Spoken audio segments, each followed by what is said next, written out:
In today's video, I'm going to teach you how to use Xero Inventory, especially if you're just starting out. This beginner tutorial will guide you step by step through the process, making it easy for you to manage your inventory effectively within Xero. First, let's navigate to Xero. Once you're logged in, direct your attention to the main menu where you'll find the option labeled Products and Services. Go ahead and click on it. This section is your hub for managing the items you sell or buy, providing a central point to track all your inventory details. Once you're in the Products and Services section, look for the New Item button. Click on this button to begin adding a new inventory item. This is where you start detailing your inventory, a crucial part of keeping track of what you have in stock.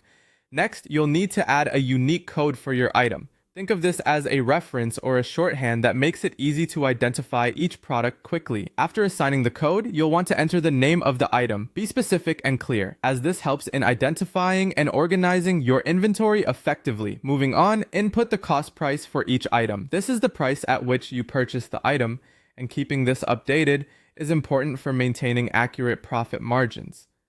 Alongside the cost price, you'll see a field for the purchase account. Make sure to fill this in so that the item can be categorized correctly in your financial records. Setting the tax rate is our next endeavor. This determines how much tax will be applied when purchasing the item. It's essential to select the appropriate rate to ensure compliance with tax reporting requirements. Description comes next. Set this up with a clear and thorough description of the item.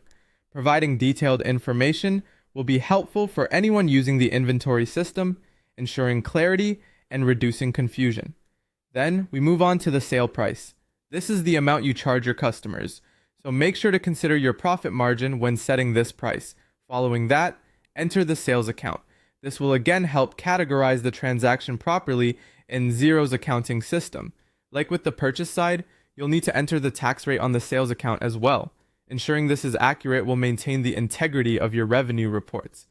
Another description field follows. Use this to highlight any additional details pertinent to the sale of the item. Lastly, check the option for tracking inventory items. This feature allows you to monitor stock levels automatically, providing real-time updates on quantities available.